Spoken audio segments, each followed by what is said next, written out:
Good afternoon, everyone, y buenas tardes a todos. Welcome and thank you for joining us for our closing plenary session titled Key Immigration Policy Issues for the Next 4 Years. My name is Alejandra Castillo, and I'm the CEO of YWCA USA. On behalf of CHCI, I would like to thank Forward.us and Microsoft for their generous support of this session. Without the support of organizations like these, the important work of CHCI and others like it might not be possible. So thank you. Thank you very much. As your MC this afternoon, I have the distinct privilege of introducing our panel host, Congresswoman Linda Sanchez, followed by welcome remarks by Brad Smith, President of Microsoft, and our moderator, Jose Diaz-Balart. Before I make these introductions, I would like to take just a moment to offer a brief overview of some of the topics we will discuss in this session. First, DACA, and the fact that its future is still unclear. Over 11 million undocumented immigrants still don't have any security or a pathway to citizenship. Next, the issue of the public charge rule, which jeopardizes the possibility of many immigrants from becoming permanent residents. And the fact that many recent arrivals have faced family separation, harsh treatments in detention facilities, and homelessness at the border due to the asylum policy called Remain in Mexico. In this session, we will discuss key immigration issues that will have to be confronted over the next few years and examine opportunities for immigration reform. And now it is my honor and privilege to introduce the Honorable Linda Sanchez. A former labor lawyer, Congresswoman Sanchez represents California 38th Congressional District. She was elected to the U.S. House of Representatives in 2002 and is the first Latina to serve on the House Committee on Ways and Means and the House Judiciary Committee. The daughter of immigrants, Congresswoman Sanchez is proud of our country's tradition of welcoming immigrants and refugees as part of what makes America exceptional. She has supported legislation like the DREAM Act, which would help hardworking children of undocumented immigrants attend college and earn legal status. As chair of the Immigration Task Force for the Congressional Hispanic Caucus, Congresswoman Sanchez called for the Trump administration to end its failed Remain in Mexico policy in Matamoros, Mexico, where a humanitarian crisis was created because of the policy. We look forward to hearing her perspective on today's immigration policy and how the country needs to move forward on this important issue. Next, you will hear from the president of Microsoft, Brad Smith. Brad leads a team of more than 1,400 business, legal, and corporate affairs professionals in 56 countries. As Microsoft's chief legal officer, he leads work on a wide range of issues involving the intersection between technology and society, including cybersecurity, privacy, ethics, and artificial intelligence, human rights, immigration, philanthropy, and environmental sustainability. Without further ado, let me turn it over to our host.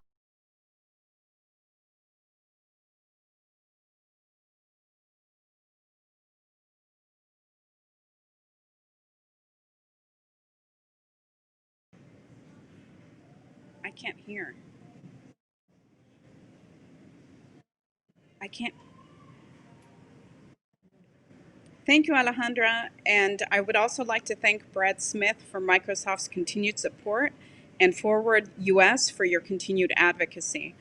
I know that this panel will host one of the best conversations this week because immigration is personal.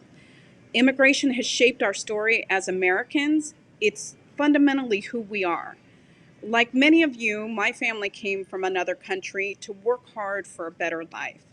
I'm the daughter of immigrants from Mexico, and my husband is a descendant of immigrants from Ireland, and nearly all our families have roots and ties to other parts of the world. I can't say this enough. Immigrants and refugees built America, and they continue to renew and revitalize America, yet this administration has turned our very humanity into a divisive political issue. Trump has waged an unrelenting assault on American values and our shared history as a nation of immigrants. It's wrong, and it's got to stop, and we can stop it. I am proud to chair the Congressional Hispanic Caucus's Task Force on Immigration. My colleagues and I have been working feverishly on a better immigration system that is both humane and fair and too long overdue. Because fundamentally, it is a moral failing when a father and his baby daughter drown in the river on our very doorstep. When children at and within our borders are ripped away from their families for seeking safety and a better life. When our government argues in court against giving those children toothbrushes and soap, or when we are forced to question whether our own country is forcing women into unneeded hysterectomies. It's time for an immigration system that is consistent with our history as a nation of laws and a nation of immigrants. In Congress and across the country, there has been bipartisan support for dreamers and our nation's farm workers. As a nation, we've denounced the atrocities and human rights abuses against immigrants. And while some progress has been made, our efforts remain blocked. If we want to change that, we must vote. I want to sincerely commend CHCI for being intentional about reaching immigrant and first-generation communities everywhere, from California to Puerto Rico, from Georgia to Idaho. Wherever you are joining us from, I urge you to take this message back to your community. Our vote matters. We are just 45 short days away from the biggest election of our lifetimes. We simply can't keep immigration issues on the back burner because it's not just a set of policies. Immigration is about people. It is about our humanity. We are not just shortchanging our future with an outdated and badly broken immigration system.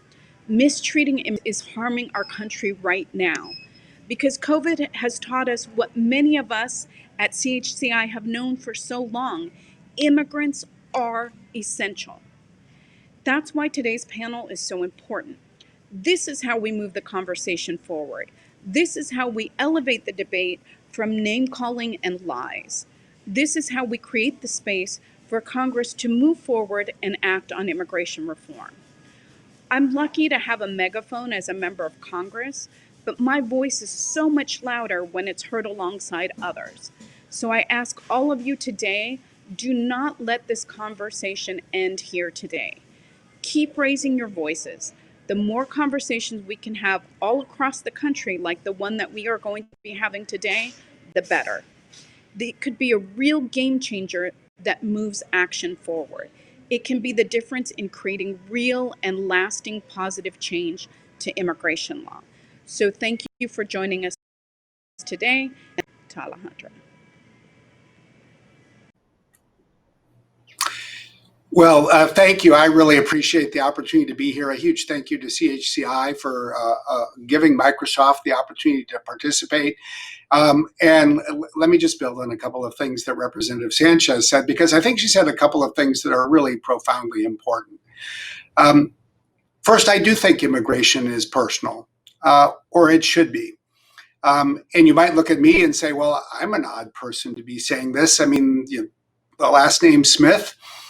The truth is, when I think back to my ancestor who was named Smith, who immigrated to the United States, he left a small village in England 185 years ago. It was a long time ago. But immigration has always been an issue that I've been very passionate about personally since I was a teenager.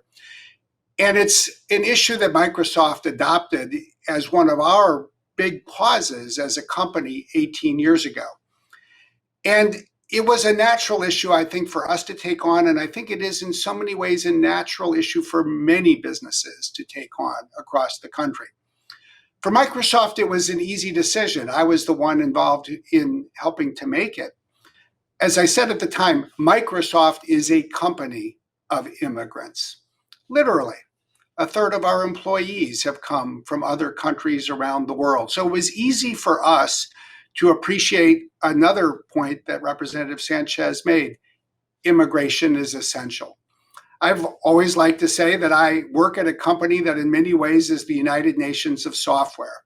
And the fact that we can come together as a global community inside the borders of the United States has been essential, not just to Microsoft's success, but to this nation's success.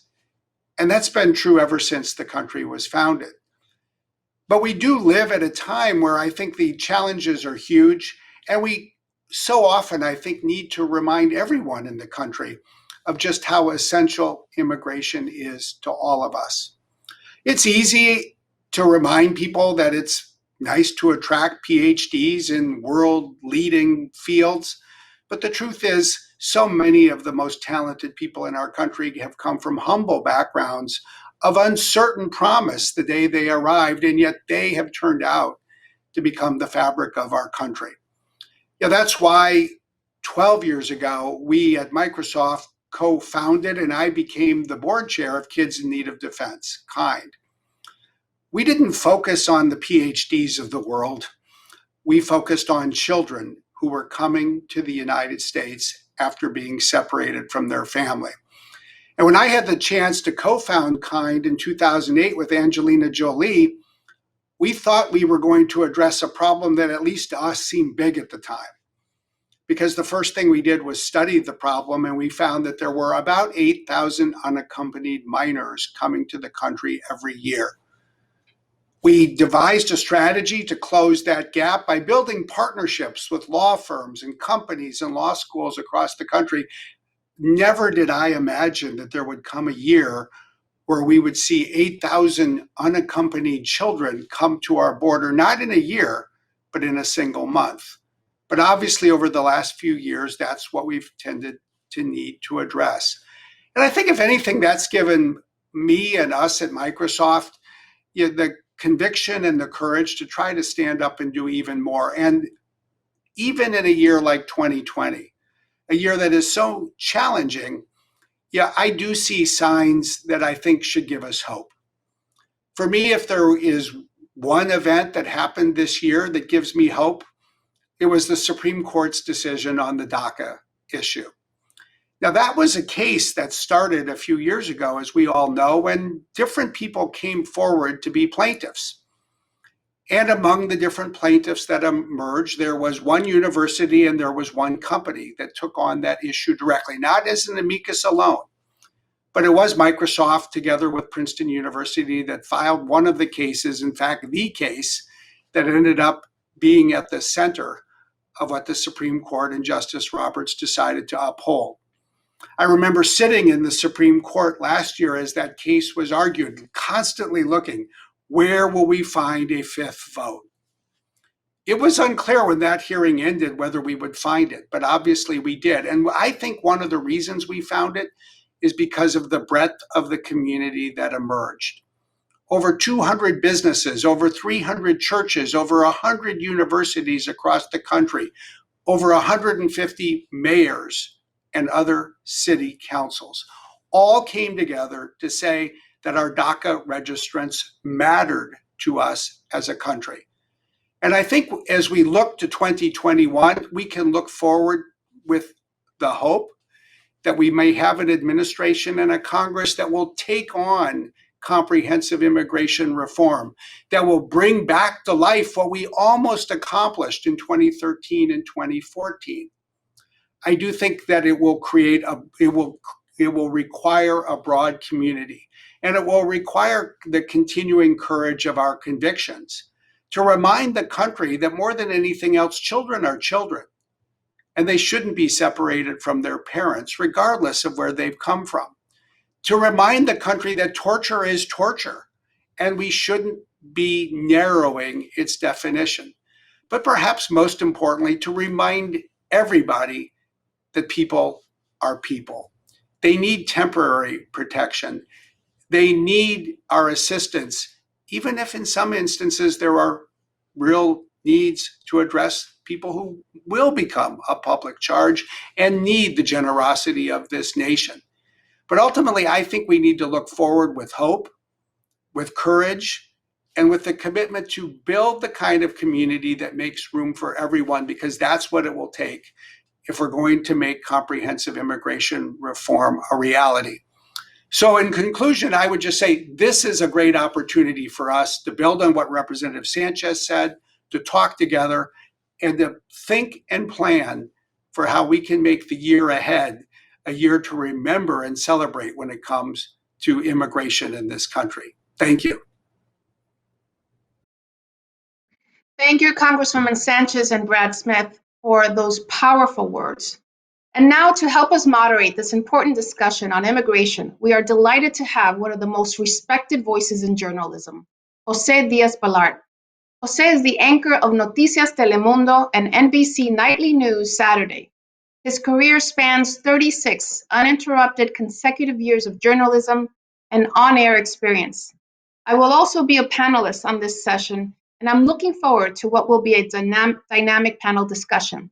And now let me turn it over to our moderator, Jose Diaz-Balart.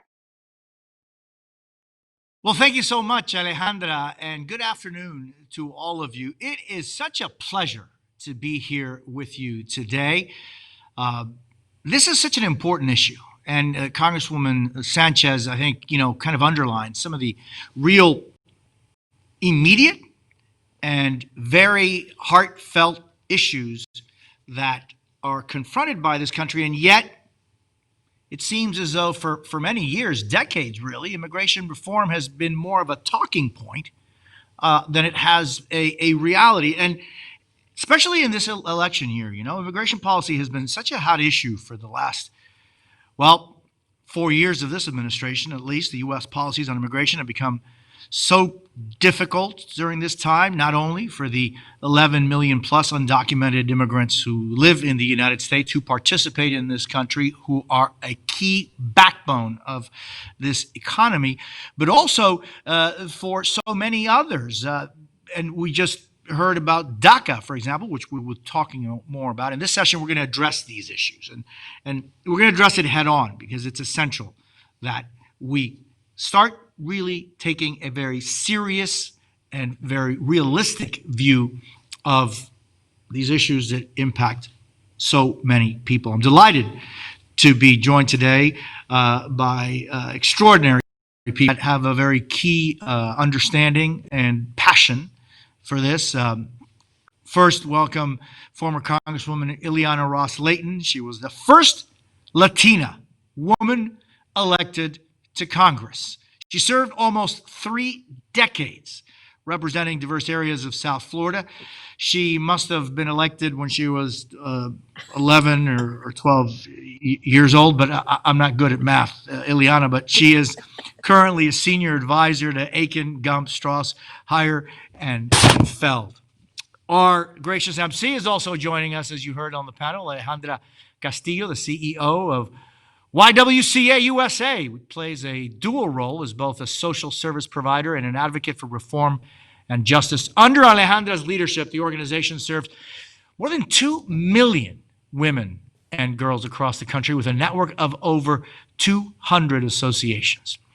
And it's great to have Brad Smith back with us, joining us for this discussion. Brad spoke to us earlier, and Brad, really looking forward to speaking with you and getting better understanding of all the issues that Microsoft and businesses in general are playing on immigration policy.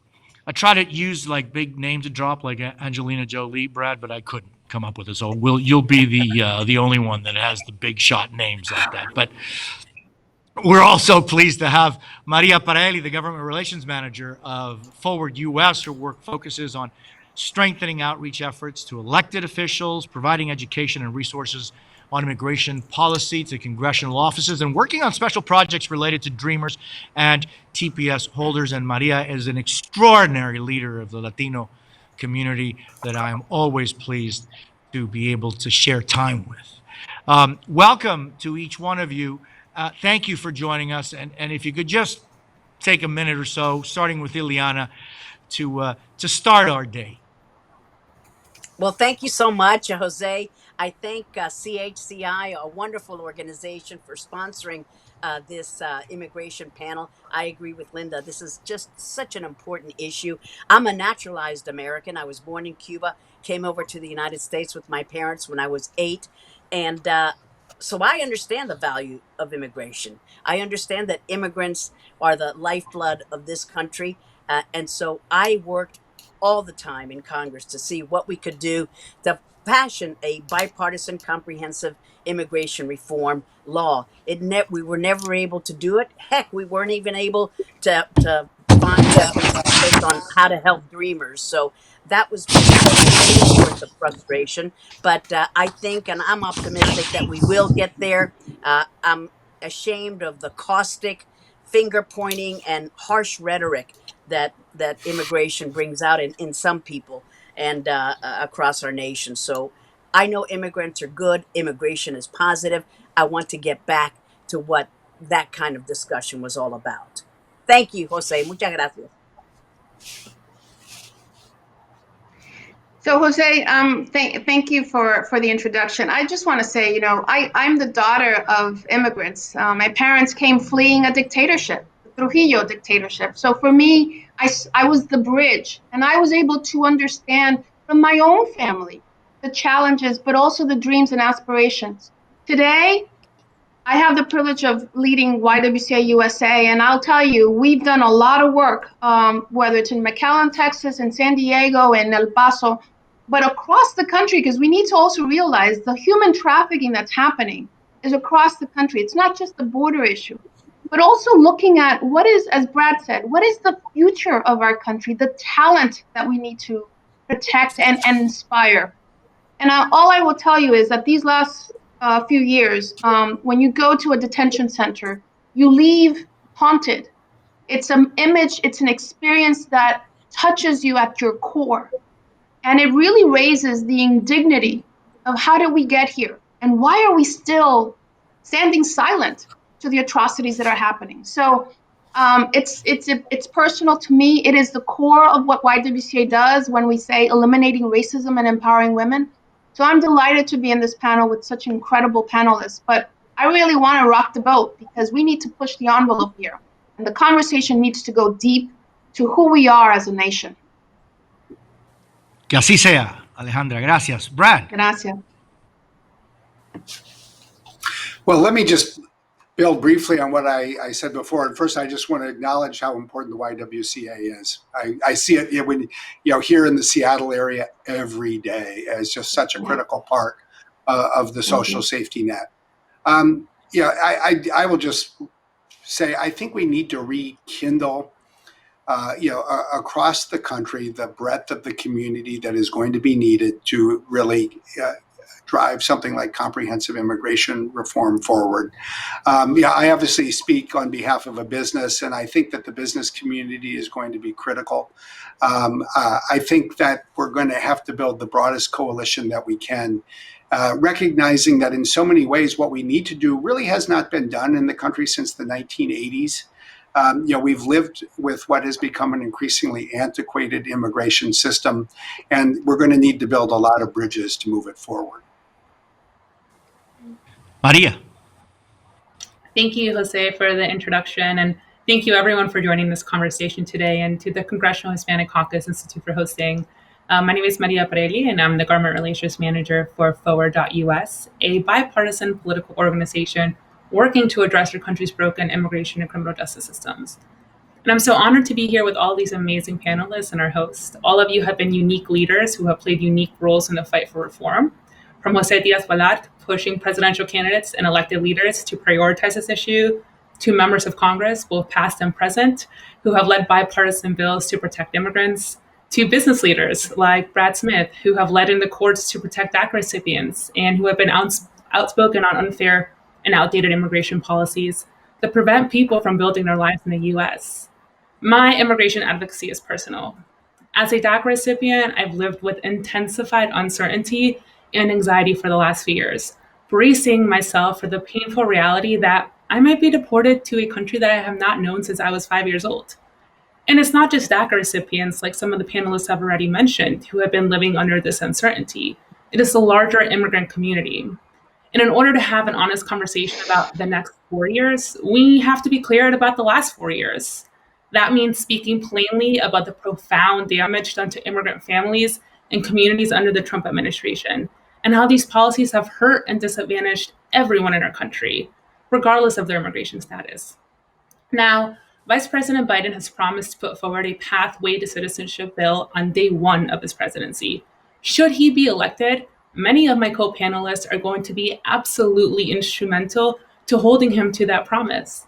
And to ensure that immigrants, like farm workers who are on the front lines of this pandemic, are legalized, whether in a legalization bill or any economic recovery package that comes forward, and that it has to be done immediately.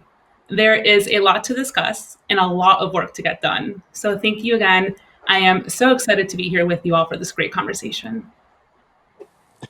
Gracias, Maria. I think that just kind of taking off of some of the comments that we just been hearing today, and I also want to just add my admiration and thanks to CHCI for the extraordinary job they do and how they represent us all and how they are always looking out for the larger interests of the entire community and the country.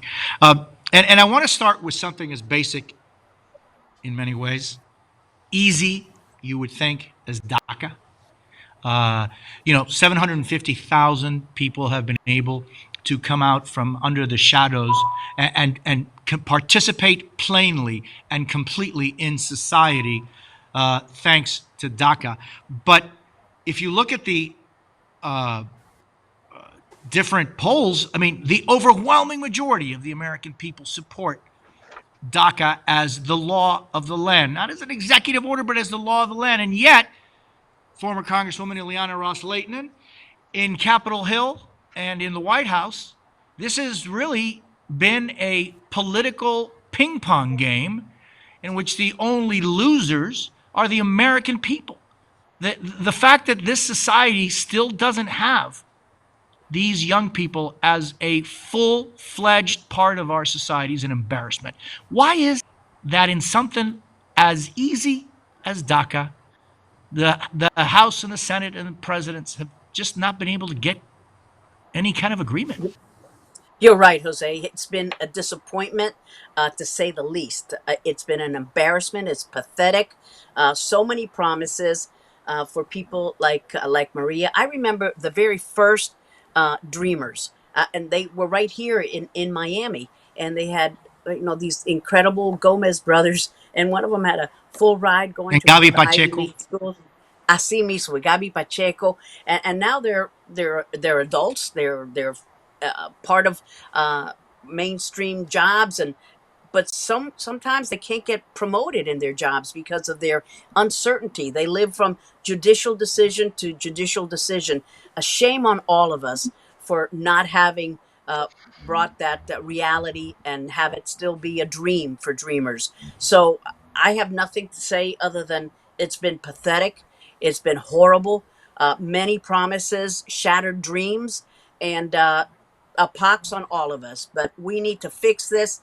It shouldn't take a huge corporation like Microsoft's help in pushing these court cases. We can't live from court case to court case. We need a permanent legislative solution, not just for the Dreamers, but for all immigrants who are now in our country who are undocumented. And we've got to have this happen. How many more times can we promise? It's pathetic. It's outrageous. It's obscene, and it shames me.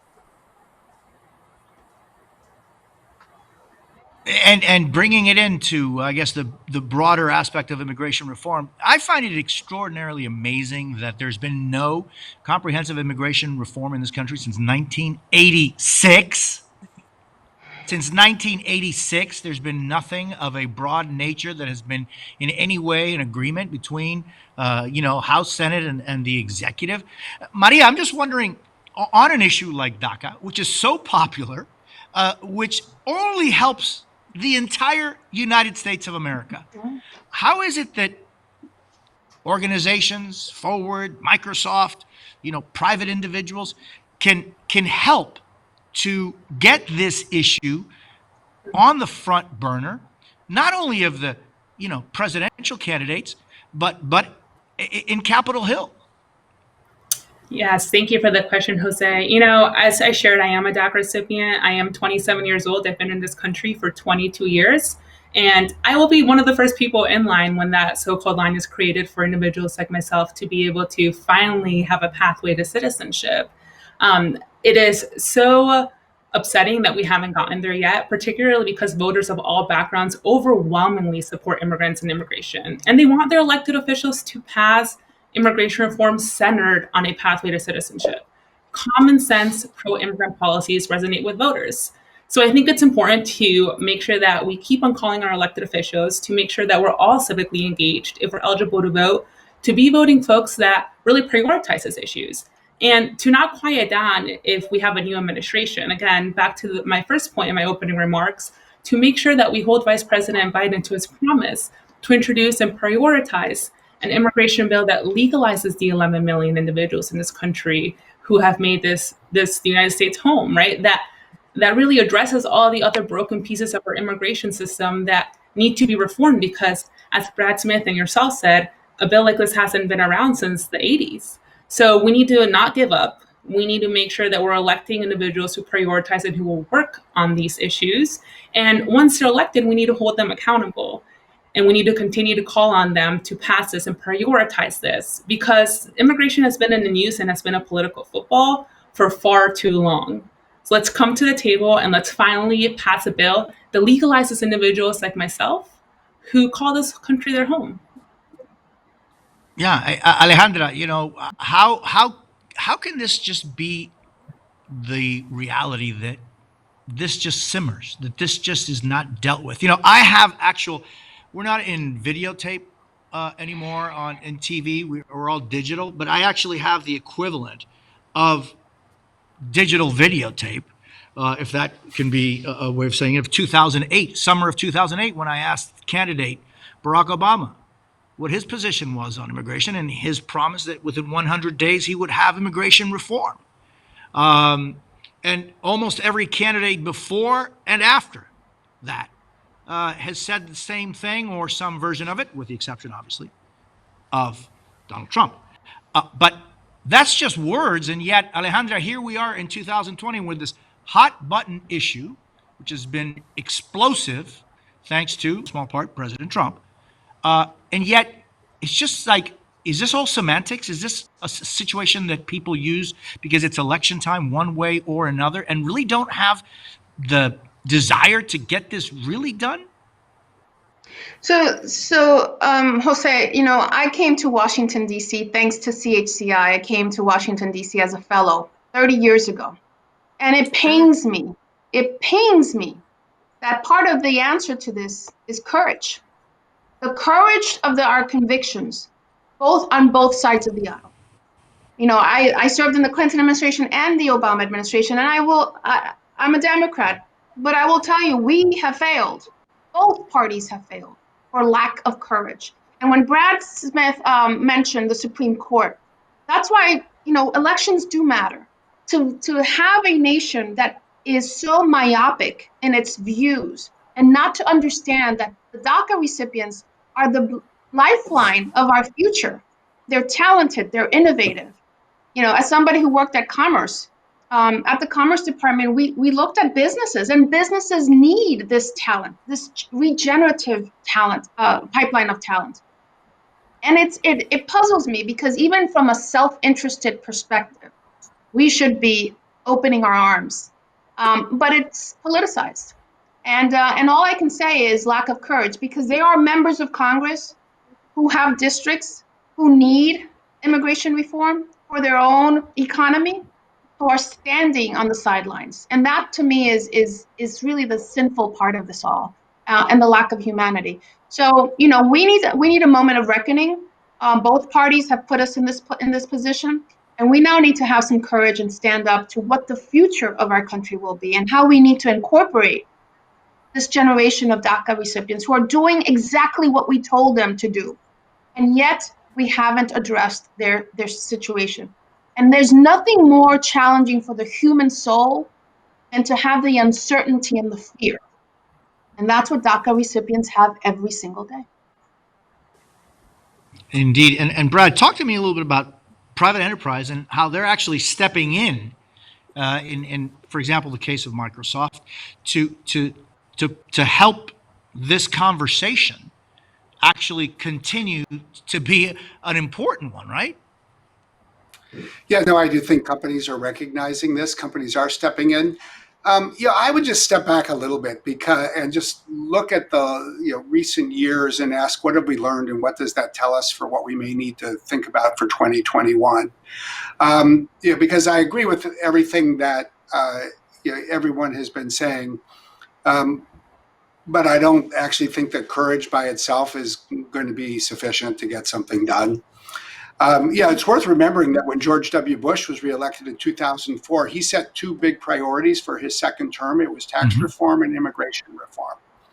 And then immigration reform, comprehensive reform, failed. And when he wrote his memoir after he left office, he actually said in hindsight, he went forward with tax reform first and immigration reform second. And he said he wished he had reversed it. And if he had reversed it, we might have actually gotten it done. So there's a lesson there. It will take not just a White House that wants to get something done, but a White House that is planful and figures out how to sequence this. I think there's even more to be learned from 2013 and 2014. It is easy to forget when we live at a time where bills pass in the House and die in the Senate, that comprehensive immigration reform passed the United States Senate in 2013. And there were a lot of companies that were involved. I was one of the individuals who testified before the Senate Judiciary Committee.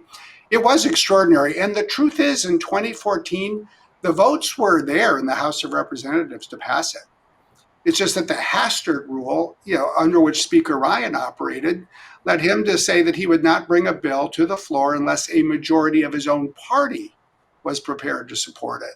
And he didn't have a majority of votes on the Republican side. And so, look, the lesson from that is we've got to find a way to build bridges. Unless, somebody thinks that, we're going to have a filibuster-proof Democratic Senate elected this year, it will take Republican votes as well as Democratic votes if we're really going to do what was done in 1986.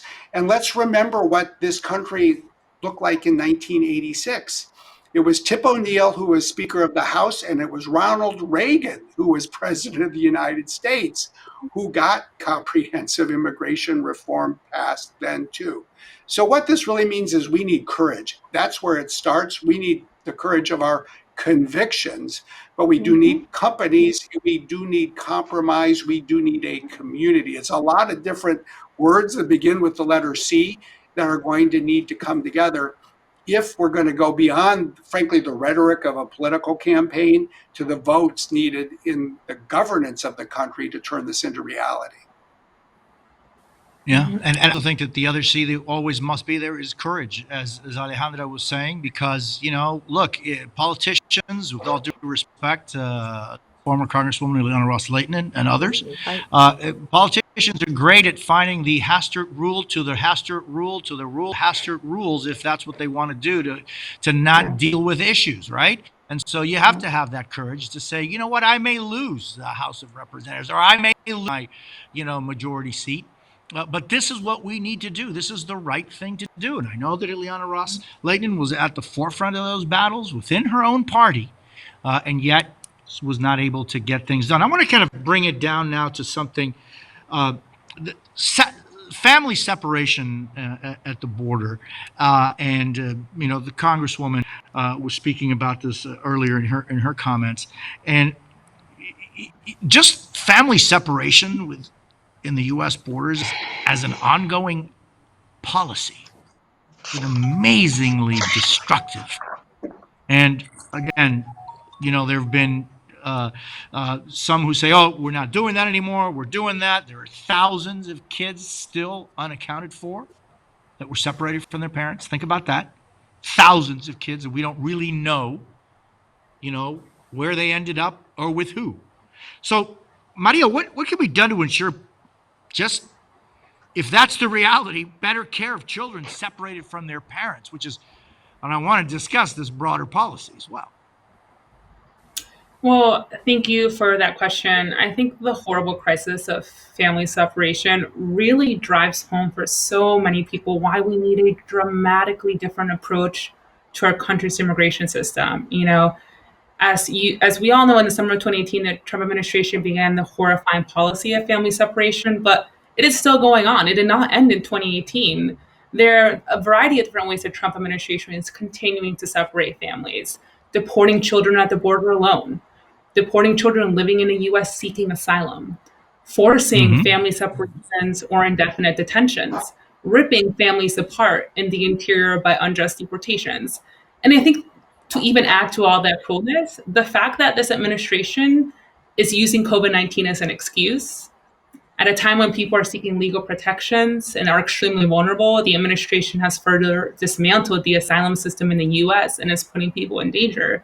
So, to bring it back to one of my main points, immigration is something that we can no longer use as a political football, right? There are so many issues and so many people that are being impacted by this administration that if Vice President Biden is to be elected, we need to make sure that his administration, and Congress really prioritizes this issue. You know, as Brad Smith was saying, making sure that both parties are coming to the table and that we're building coalitions, because it's not going to be easy to pass a big immigration bill that legalizes not just DACA recipients, because a pathway to citizenship for DACA recipients should be the floor, but legalizes the 11 million that really gives a just and humane treatment to those who are seeking refuge at our borders, that makes sure that children aren't being ripped away by unjust deportations in the interior of our country. So we need to make sure that we're prioritizing this issue and any further administration and holding elected officials accountable to that. Yeah. Alejandra, is there anything being done to proactively address the mental and emotional stress of being separated? Yeah. So our YWCA we're in 1,200 communities across the country. And the work that we do is to make sure that we are that safe place that we've always been. And, you know, it's to me, it's always fascinating that our family law is anchored on the best interest of the child theory, axiom. And yet when it comes to immigrant children, we don't apply that. What is the best interest? It's to stay with the family. So to answer your question, Jose, through YWCA's, not only have we welcomed, we have respite areas for immigrants through El Paso, many of our border, but then even inward into the country, we have ways to make sure that we have ways to connect. We've been even trying to connect with YWCA's in Honduras so that we have a way, because the most egregious thing is not only did we separate them, we never even had a formal process to document the child, to even understand who the parent is.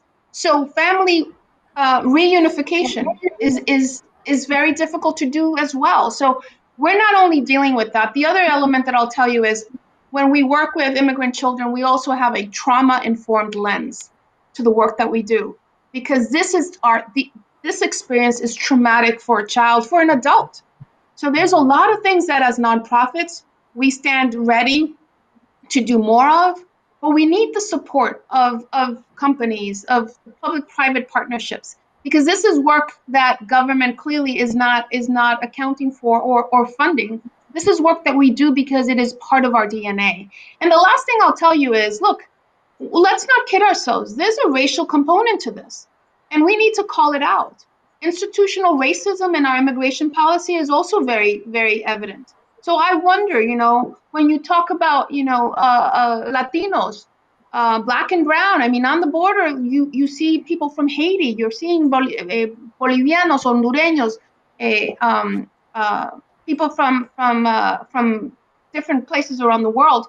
So there is a component, and I'd like at some point for us to also talk about how racism is also part of this conversation of who comes to this country and who shouldn't. As our president have said, he would love to have people from Norway and other places in Europe, but he never talks about how we address individuals who are coming from all over the country, who may not be, who are black and brown from across the country.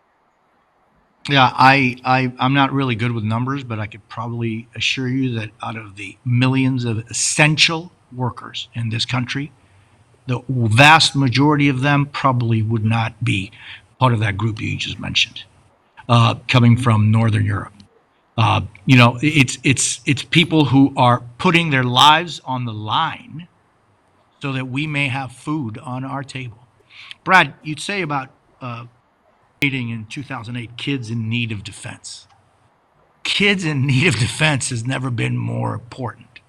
And how do you, I mean, how do we ensure that just things like mental health services are offered and that kids have access to this? I can tell you, 36 years on television, my heart has been broken so many times looking or meeting people that are gone through difficult times. But the videos that I show of little children when they're reunited with their parents, the lucky one who were reunited with their parents after family separations, and the little child's look of not even almost recognizing their mother Mhm. just 2 months after being ripped from her bosom. I mean, is there anything that should or needs to be done on mental health services while this horrendous reality exists? Well, I think there's a lot that needs to be done. I do think it's useful to start, and I think Alejandra's comments captured some of this. I think right now there's a lot that divides the American public, but I do think if there is something that unites us as a nation, it is a concern for the welfare of children Mhm. and an appreciation for the importance of families. And yeah, I just think that is a bedrock value in our country. And we need to build on that. And when we've made progress, it's often by building on it, by making people aware of what's going on at the border, because most people don't see every day what's going on at the border. And when this was thrust into the spotlight, the country did stand up and say, no, we do not want to see children separated from their parents. The problem is the spotlight moved on to something else, and visibility for this has receded. And for those of us who keep working on it, I think what we are recognizing is that it really does take a partnership. And in a sense, it's two very different but fundamentally interlinked concepts. One is kids, like everyone, needs to have their case heard. They need to be represented by counsel so Yeah. an immigration judge can make an objective and fair Mhm. determination about whether they can stay. That's where kind comes in. And the second is Mhm. kids need care. They need the support of social services agencies, Yeah. which in the United States are so often the great nonprofits like the YWCA. And we need to do this in a connected way, which we really strive to do, I think, as a nonprofit community. But we're going to need to do a better job. I think we need to have a future where, frankly, people can come to the border in a more orderly way. They can have their rights protected. They can have their fundamental social safety needs met. And we can continue to build this out. And by the way, it doesn't mean that every person who comes to the country will have the legal right to stay. And even when they don't, they need to have the opportunity to go back to their country of origin in a more humane way. That's why I think that something like the YWCA partnership in Honduras, or say the KIND partnership in Guatemala, is also an important piece of this. For us, when a child loses the right to stay in the United States, we work in Guatemala to ensure that when they are returned there is a social services agency there that can take care of children as well. But maybe it just starts with just a return to our most fundamental values. I do think Americans care about kids. I think that makes us a better nation. And Congresswoman Ross Layton, and the issue of race and gender that Alejandra was mentioning, I think it's so critical. Not only the children, but women. Is there? I mean, according to Legal Momentum, who might illegally are far more vulnerable to unsafe conditions, particularly at risk for Mhm. sexual assault. Um, is is there something that could be done quickly to deal with this? Well, we hope so, and there are some good bills that have been introduced this Congress to deal with a whole host of problems that we've been having with the immigration services. For example, the lady who took my spot in Congress, Shalala, she's got a bill resolving extended limbo for immigrant employees and families act to eliminate the family and employment based green card backlog within 5 years. The backlog is horrific. And so many families are in this limbo. Another one, Jerry Nadler and Doug Collins, Citizenship for Children of Military Members and Civil Service Act. So to make sure that kids born abroad while their parents are serving would acquire automatic U.S. citizenship. That's a no-brainer. There's so many good bills, and you think, why is it that we have not done it? And the Healthcare Workforce Resiliency Act to make sure that unused immigrant visas will go for doctors and nurses abroad so they can come in and take care of these COVID cases. And you're so right when you talk about the vulnerability of women in these situations. They are the ones that are preyed upon here in Miami. Well, throughout the nation, we have a human trafficking tragedy unfolding. It's hard to document. It's hard for investigative reporters to really get the video, but we have seen it in Miami. We've seen it everywhere. And it's immigrant women and their children, and they are victims of sexual exploitation. Thank goodness that our law enforcement personnel now is trained to treat them as victims, these sex workers as victims and not as criminals. So it requires a different mentality, Jose, a different way of framing the issue. And, you know, I'm so glad when Brad talked about George W. Bush. I was there in the White House when we were trying to put together those kinds of working groups on immigration reform. And I remember also way younger than that, Ronald Reagan and George Herbert Walker Bush having a debate about when they were going for the presidency, who is better on immigration. That's what our Republican Party used to stand for. When we used to say immigrants are good, they've built this country, and who is better on immigration. I hope that we can one day, very soon, get back to that Republican Party. Maria, just thinking about the fact that when you were born, comprehensive immigration reform had already passed 7 years ago. Yeah. That's how long this ridiculous freeze has been around. And Congressman, thank you for your incredible memory on this, because it is just, and I'm thinking about the election, right? This 2020 election. An interesting, you know, a Gala poll, 2018 Gala poll, suggested that 75% of all adults view immigration on the whole as a good thing. However, almost 60% of Republicans in June, Pew said America is too open and we as a country risk losing our identity as a nation. More than 60% of them. So, and I just thought, if President Trump is reelected, what do you foresee will be the key elements of the U.S. immigration policy, Maria? Well, he's had so many different points of view. I hope that he gets to the point, the immigration policy, where he used to say, "I'm for dreamers. If Congress doesn't move the needle, I will take action." So, whoever wins, we've got to build those bridges, as Brad talked about, and stop demonizing one group or the other, and realize that whenever we want to pass comprehensive immigration reform and a path to citizenship, we want both parties to come together, and not one party can do it all by themselves. So, you know, President Obama had a clear shot with the House, the Senate, and the White House for 2 years, and we didn't get it done. So maybe it'll happen again. The Democrats will have a clear shot again. And will it happen? It depends on all of us working together, but don't forget the other side. Whether President Trump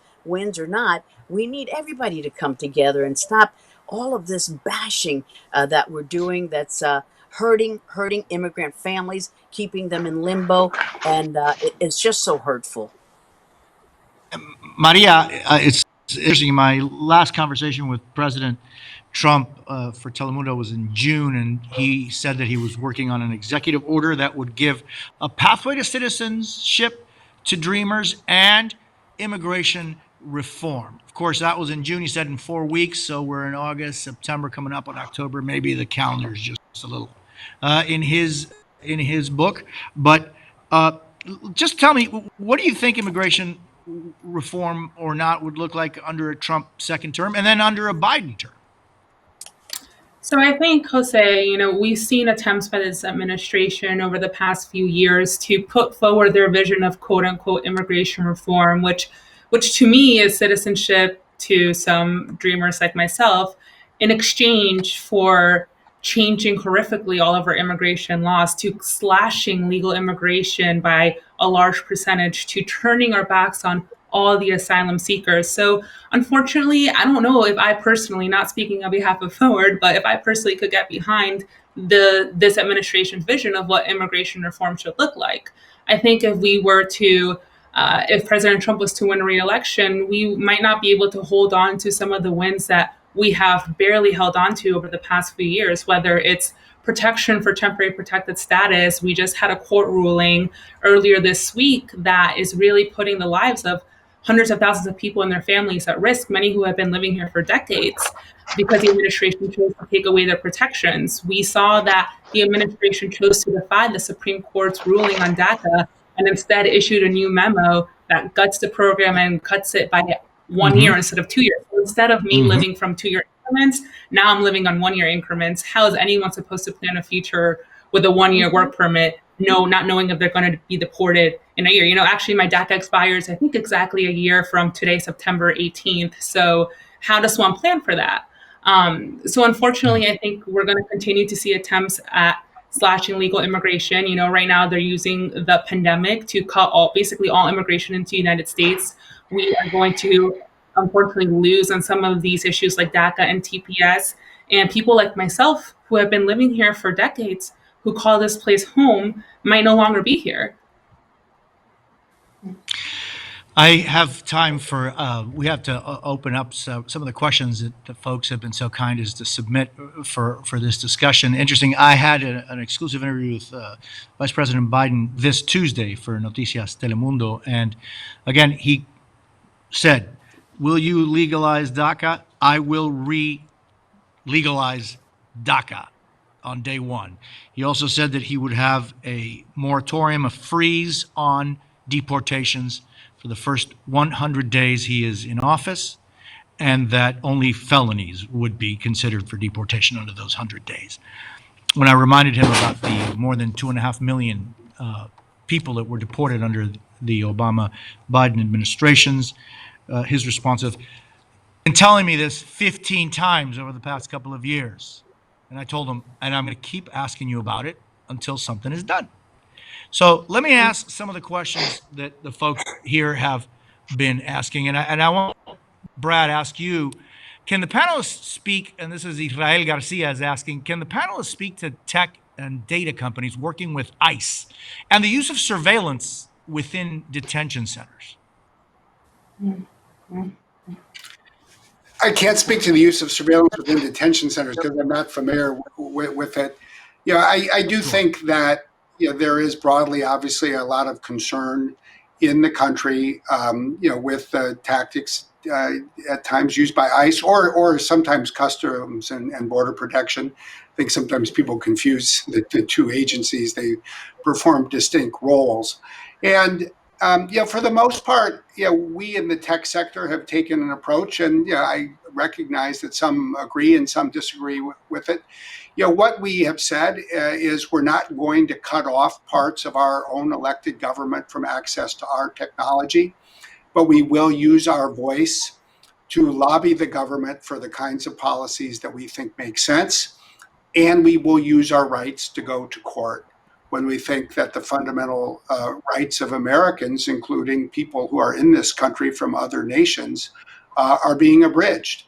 I do sometimes hear from people who say, that doesn't do enough. We want you as a company to start turning off access to your services.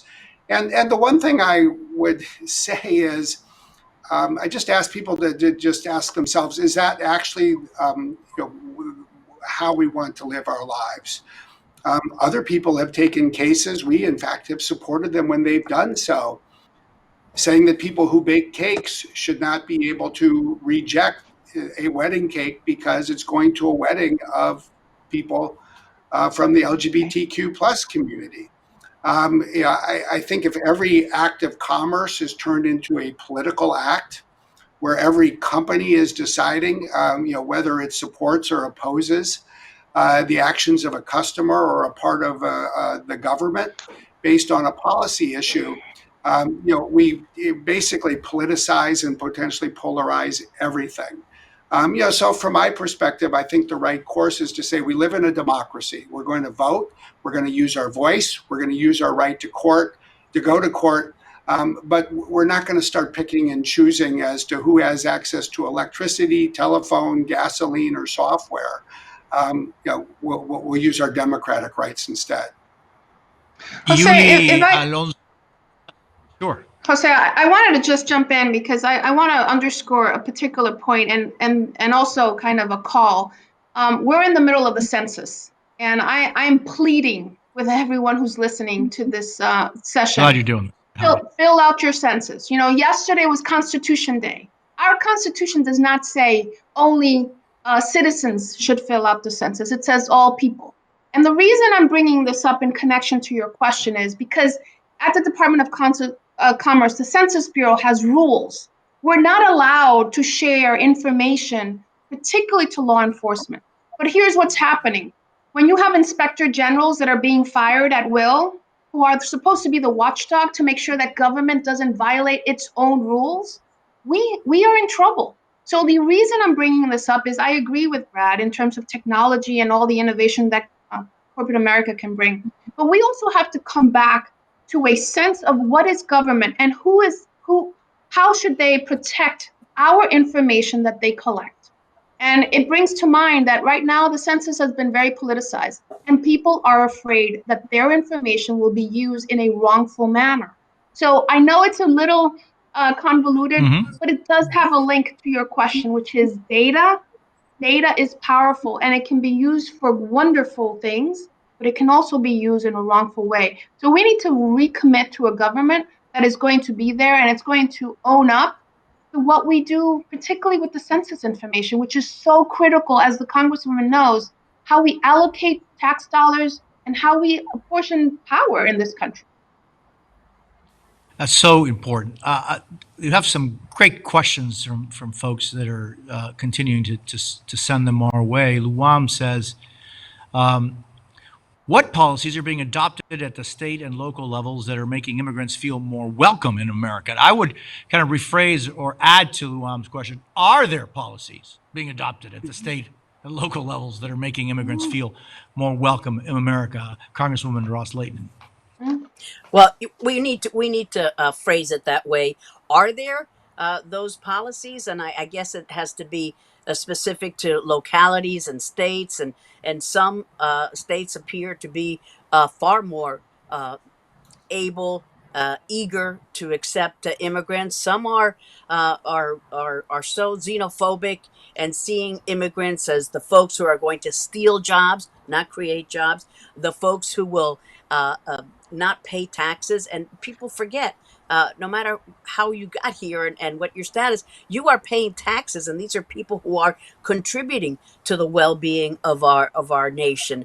But our rhetoric has become so heated, and the words that we're using are so intended to divide instead of unite, that it's hard to see the sun coming out. It's hard to see those bright spots. It's hard to really give an attaboy to any locale that is inviting and that is welcoming. I think here in South Florida, because we're so immigrant rich, we have so many wonderful immigrants coming from the Caribbean, Central America, South, everywhere.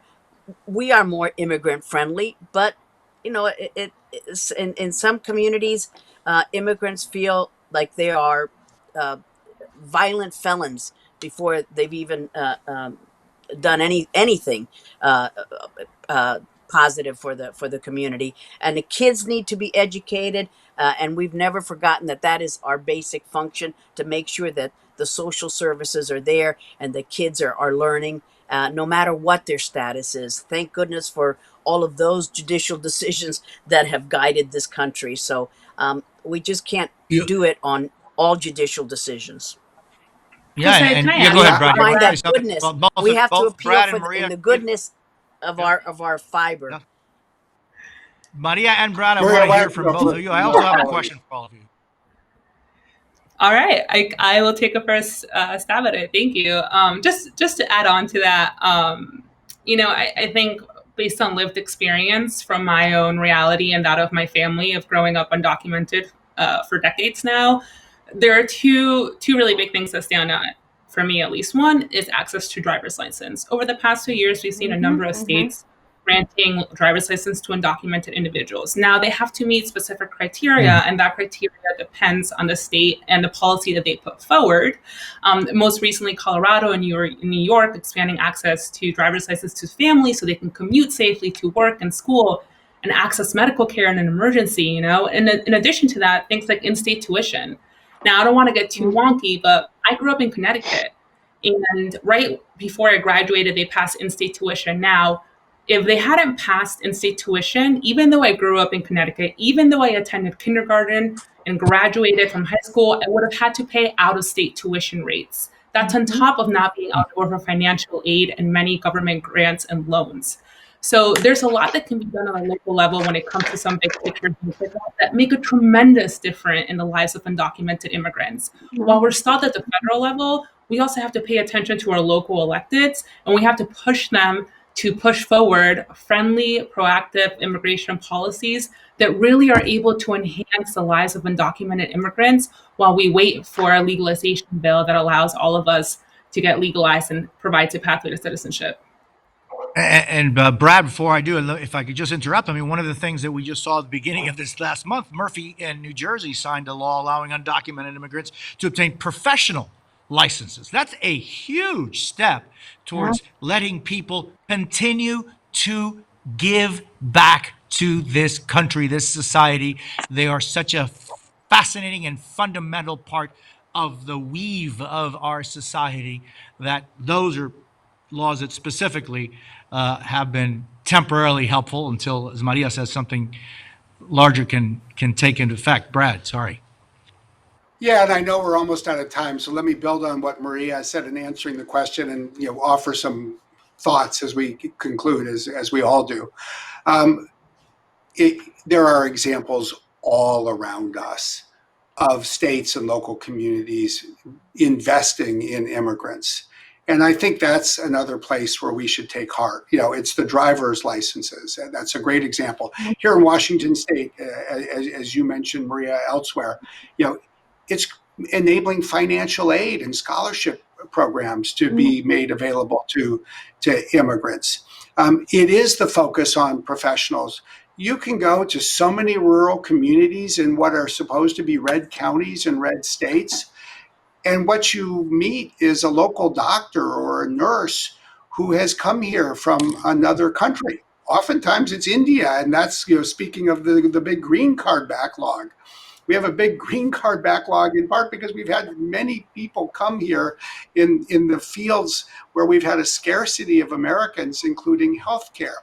And as we deal with COVID, it's another enormously important reminder. Jose, you talked about the 700,000 plus DACA registrants. Well, that includes 43,000 DACA registrants in the healthcare field. It includes 21,000 DACA registrants providing transportation and warehousing services. So literally the people who are helping put food on our table and providing us the health care that we need. And I think that's what people see in their local communities. They don't see some nameless, faceless individual that we're all worrying about because there's some dangerous sounding press headline.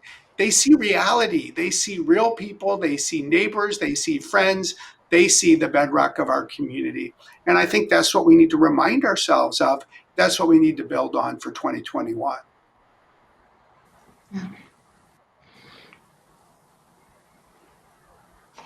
And Leah has a great question. How can we support farm and temporary workers who help contribute to the success of U.S. companies but have suffered under this administration, especially during COVID, as essential workers? Boy, has it been made clear who the essential workers are in this country, how important they are, and how they are actually willing to risk their own lives so that we can have food on our table. Alejandra, how do we answer Leah's question? I would start with, look, as humanos, as humans, when we're dealing with, particularly with a pandemic, We shouldn't be making distinctions on immigration status. I was born in Elmhurst Hospital in Queens, New York, the epicenter of the COVID-19, where you saw makeshift morgues with bodies of Latinos, the Latinos who serve Manhattan restaurants and hotels. How can we make a distinction in this moment in time of who should be supported or not? And this is why we continue to have COVID, because when you start making those distinctions artificially, a virus doesn't respect. But I want to go back to making sure that we talk about how do we support, and it's nonprofits on the ground are doing the Lord's work, so to speak. And we're doing it because our DNA is about our humanity and how do we treat our communities. And communities across our country are hurting. So we need to make sure that, whether you're in corporate America and philanthropy, this is the time to step up. This is not about más tarde o ahorita. People are hurting today. And for our immigrant communities who are doing the work, delivering our food, putting food on the table, educating our children, there's so much that we have to just come back to what is our humanity. And I appeal to Congress, because what happened with the CARES Act, it helped many, but it really put immigrant communities really at the even further on the margins. So that's the work and that's the community that we serve every single day. And oh, by the way, you talked about mental health. There is a lot that we need to deal with when we talk about immigrants, because the trauma, the separation, the abandonment issues, we owe it to them. Because we, in many ways, we as the U.S., and I'm a staunch a citizen, but I also have to recognize that as a country, we have injured. So, there's more to talk about, and I know this doesn't do it justice. I'm just appealing to people, tener un poco de corazón y humanidad. Congresswoman, are there things that we can do to support not just, private enterprise, not government, but we as individuals? How can we be helpful to this discussion? Well, we've got to bring a little kindness and a little tenderness into the equation, and not be so problematic, and appeal to the better angels in our souls. And I want to give a shout out to some great Republicans like Will Hurd of Texas, who's been such a staunch supporter of immigration reform. And there are those shining lights there. We need to encourage those folks and highlight their good works. Jose, thank you so much. You're a great moderator. And thank you to CHCI, a wonderful institution. Gracias, Maria, Brad, and Alejandra, all of you. Thank you. Un placer. Un honor. Thank you. Brad? Maria, your turn. Gracias a ti. Or Brad, Ileana. anybody. Brad, some thoughts? No, look, I think we've all had an opportunity to say what needs to be said. Immigrants have been the fabric of our country for centuries. They're the fabric of our future. We need to find a way to remind the country and build on that.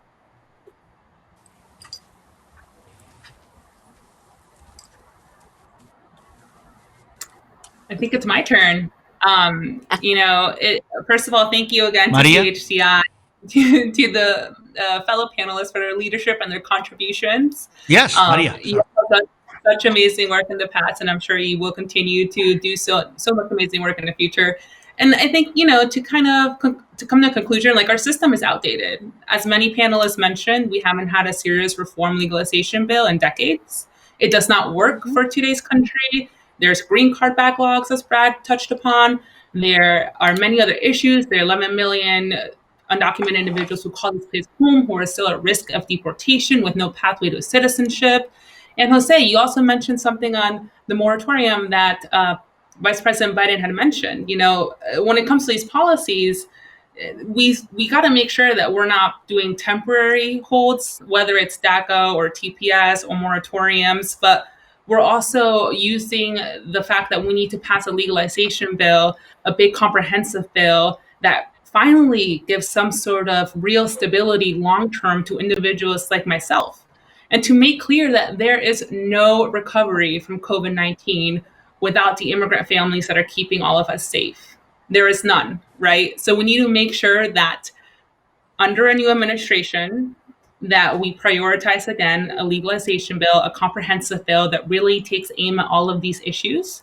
And if there is any economic recovery package that comes under a new administration, that immigrants and legalization has to be a part of it. There is obviously a lot of work to be done, so let's get to it. Thank you everyone again. Thank you, Jose, CHCI, and all the amazing panelists. Gracias. Alejandra? No, gracias a CHCI, and it's always wonderful to be with such stars of the Cuban American community. Brad, thank you for the collaboration you do with YWCA, and Maria, your work is extraordinary. All I want to say is, there's no time to waste. Every day that goes by, we are impacting the lives of so many. And at the end of the day, I believe in how exceptional our country is, and I know that we can do better. So the next few years will be very telling. But as I said before, it's going to take courage. We can't be on the sidelines on this issue. We all have a role to play, and we all have to bridge our divide. So I'm hopeful. I don't want to lose hope, and I'm also extremely committed to continuing this work together.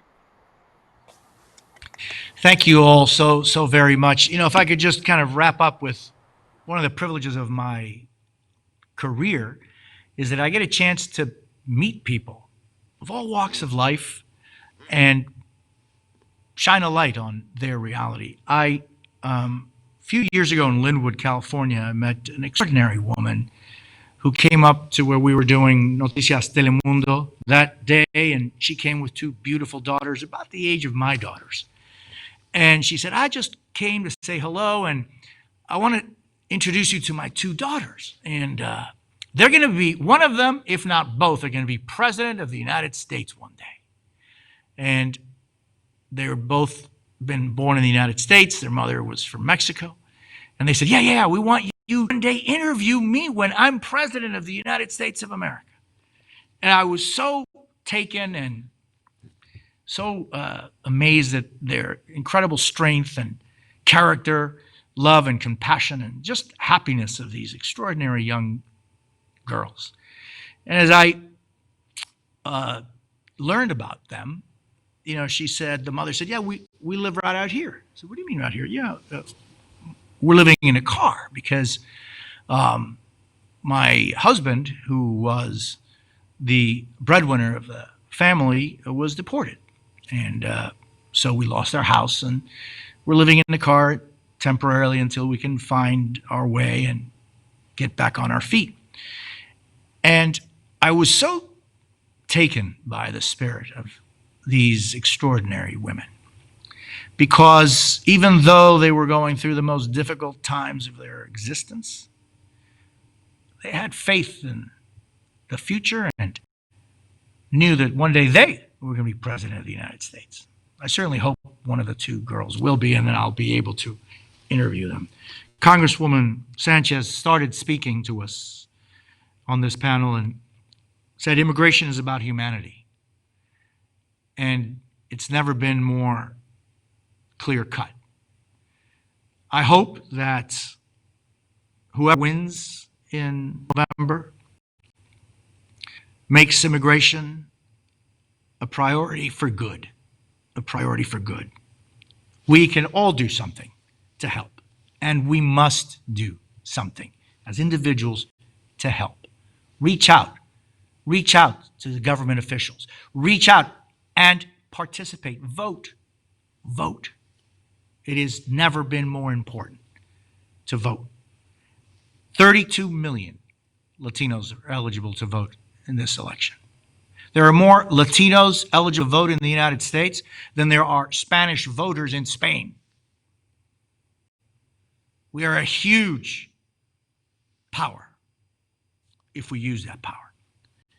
Thank you, CHCI, for the privilege of the time with you all.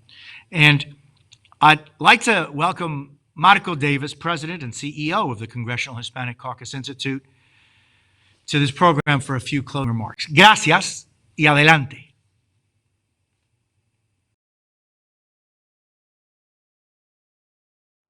That was an excellent dialogue. Thank you, Jose, and all our panelists and guest speakers for your thoughtful comments and insights. Well, we've come to the end of an incredible week. First and foremost, thank you to each and every one of you for taking the time to be with us throughout our 2020 Leadership Conference. We appreciate your participation, engagement, and support, and we hope that the discussions, the comments, and the experiences have been informative and empowering. There's still so much work to do, but clearly we have the commitment, the energy, and the brilliance to accomplish all of our goals together, advancing our community and strengthening the nation.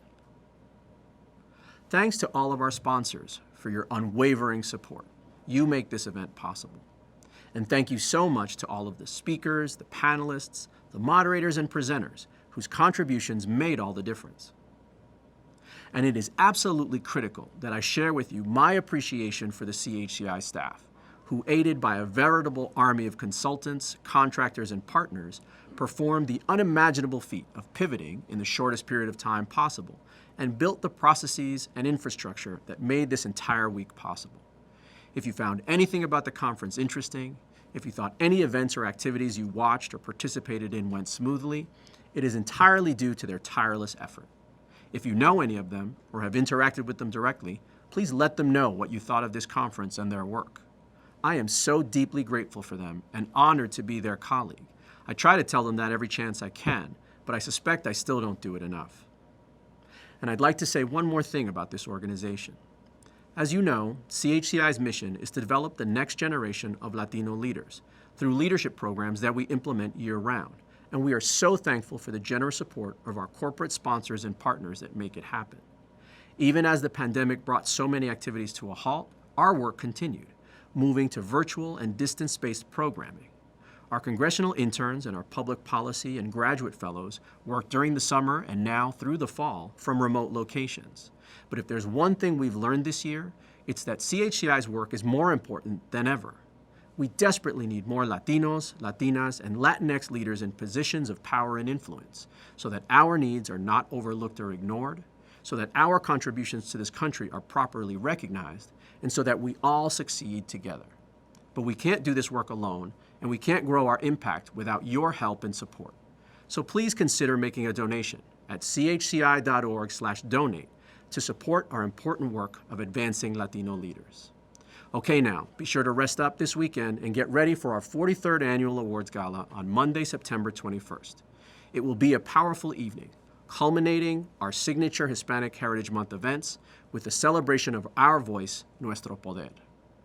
At the Awards Gala, retired U.S. Marine Corps Major General Angie Salinas will lead a special tribute to our nation's armed forces. Former presidential candidate Julian Castro will receive the Chair's Award. Congressman Jose Serrano will receive the Legacy Award. We'll present medallions of excellence to acclaimed novelist Isabel Allende and culinary innovator and chef Jose Andres. And if that weren't enough, House Speaker Nancy Pelosi will deliver remarks. We'll end the night with a special performance by internationally acclaimed Colombian band Bomba Estéreo. Make sure to tell your colleagues and friends that they can still register for free at chcihhm.live. Everyone is welcome. Have a great weekend, and we'll see you on Monday.